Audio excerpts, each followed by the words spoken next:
Hello student, आज हम पढ़ाने जा रहे हैं क्लास 5th का हिंदी फर्स्ट। प्रीवियस क्लास में हमने चैप्टर 4 तक कंप्लीट कर दिया है। पेज नंबर 34 पे पार्ट 1 से 4 पर आधारित प्रश्न पत्र, यहाँ पे टेस्ट दिया है आपका बुक टेस्ट। आप इसे अपने पेरेंट्स के सामने इस टेस्ट को सॉल्व करेंगे। अब हम आते हैं चैप्टर 5 पे। चैप्टर 5, चैप्टर नेम है संत नामदेव।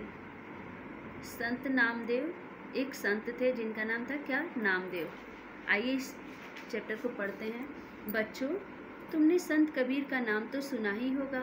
संत कबीर कवि होने के साथ साथ एक समाज सुधारक भी थे। संत कबीर एक कवि भी थे और समाज सुधारक भी थे।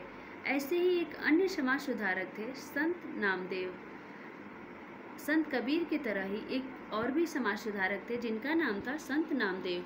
महाराष्ट्र में एक स्थान है पंढरपुर। इसी पंढरपुर में बामा सेठ नामक एक शिंपा दर्जी रहता था। उसकी पत्नी का नाम गोड़ाई था। उनके कोई संतान नहीं थी। गोड़ाई ने विट्ठल की मनौती की। कुछ समय बाद 26 अक्टूबर 1270 को उसने एक पुत्र को जन्म दिया।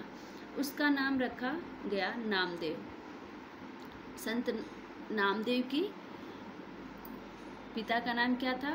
बामा सेठ, जो एक दर्जी थे, और उनकी पत्नी का नाम गुड़ाई था।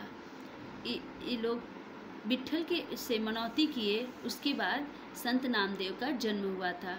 जन्म कब हुआ था? 26 अक्टूबर 1970 में। बचपन में ही नामदेव का विवाह श्री गोविंद सेट्टी की पुत्री राजाई से हो गया। इनका विवाह श्री गोविंद सेट्टी की पुत्री राजाई से हो गया था। उनके 5 संतानें हुई, 4 पुत्र और 1 पुत्री। पुत्रों के नाम रखे गए नारायण, महादेव, गोविंद और विट्ठल। पुत्री का नाम लिम्बाई रखा गया। पंढरपुर के मंदिर में विष्णु की एक मूर्ति है। इसके शीश पर शिवलिंग है। इसी मूर्ति का नाम विट्ठल है। पंढरपुर में एक विष्णु भगवान की मूर्ति है जिस पे विष्णु भगवान के शीश पर शिवलिंग है।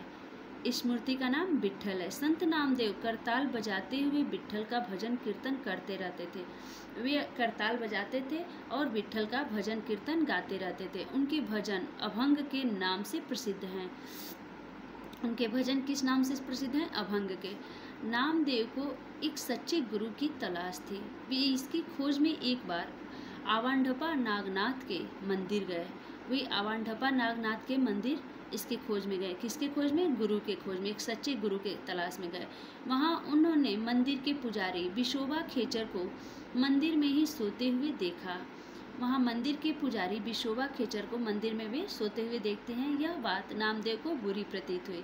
उन्हें बुरा लगा। उन्होंने पुजारी से कहा, मंदिर सोने की जगह नहीं है, यहाँ तो भगवान रहते हैं। यह सुनकर विशोबा बोले, भगवान का निवास तो सभी जगह है। ऐसा कोई स्थान नहीं है जहाँ भगवान न हो।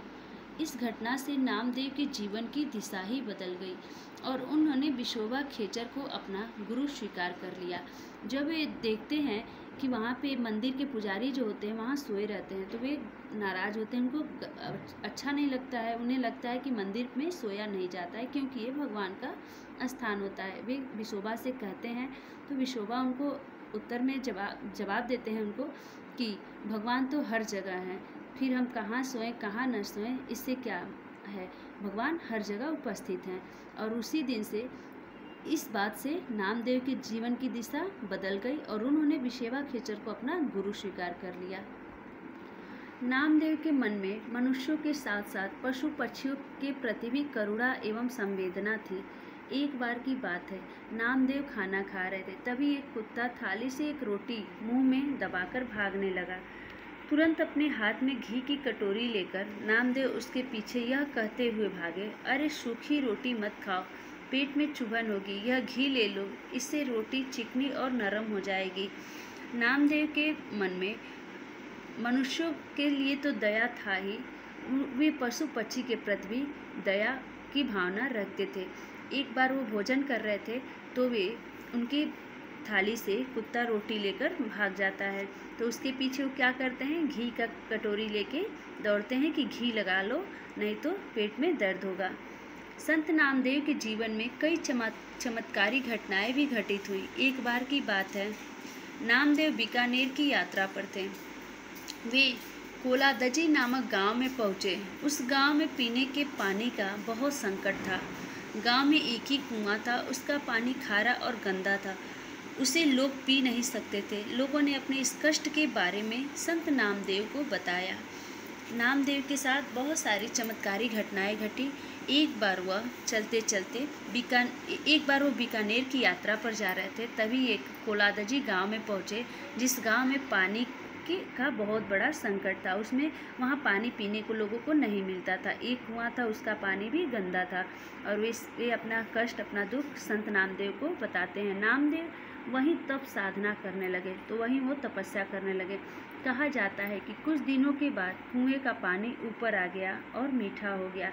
वे वहाँ पे कुएं के पास बैठ के तप साधना करने लगे, तो कुछ दिनों के बाद कुएं का पानी और ऊपर आ गया और मीठा हो गया। तभी से वे दिव्य पुरुष की भांति सारे समाज में पूजनीय हो गए।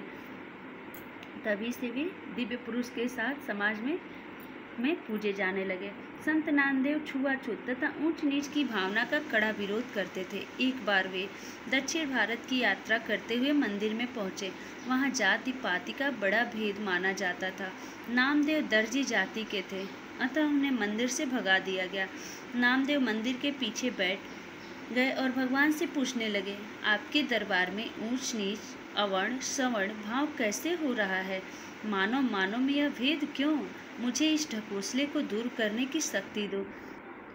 भगवान, लोगों का मानना है कि मंदिर का मुख्य द्वार उनकी ओर ही घूम गया। वह मंदिर आज भी पश्चिम मुखी है। जब वे मंदिर में जाते हैं तो वहाँ के लोग उन्हें जाने नहीं देते हैं, क्योंकि वो दर्जी जाति के होते हैं। और जब वे नहीं जाने देते हैं तो वे मंदिर के पीछे बैठते हैं और वहाँ पे भगवान से प्रार्थना करते हैं कि आपके दरबार में ऐसा सब ऊंच नीच का भाव कैसे है। और यहाँ ऐसा मानना है कि मंदिर का द्वार जहाँ वो बैठे रहते हैं उसी तरफ घूम जाता है।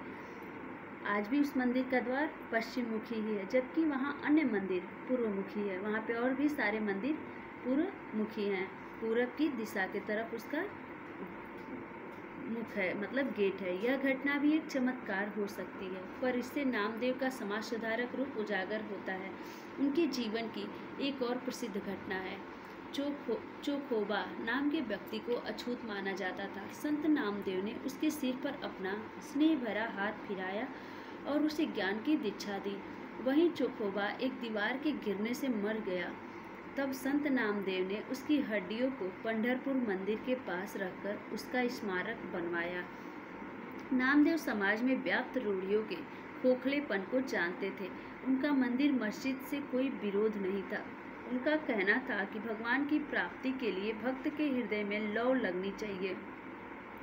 इसके लिए बड़े बड़े ग्रंथों को पढ़ने की आवश्यकता नहीं है।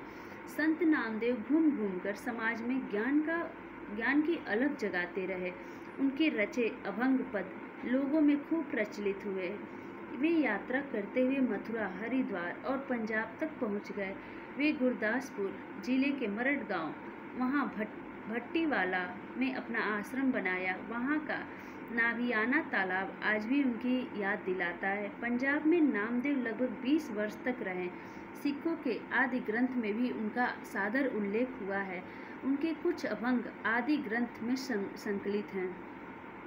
संत नामदेव ने महाराष्ट्र में वारकरी पंथ की स्थापना की। इस पंथ में आषाढ़ और कार्तिक मास की एकादशी को नियम से पंढरपुर की यात्रा होती है। यात्रा करने वाले को वारकरी कहा जाता है। जाति भेद तथा छुआछूत पर चोट करने वाला उनका एक अभंग द्रष्टव्य है।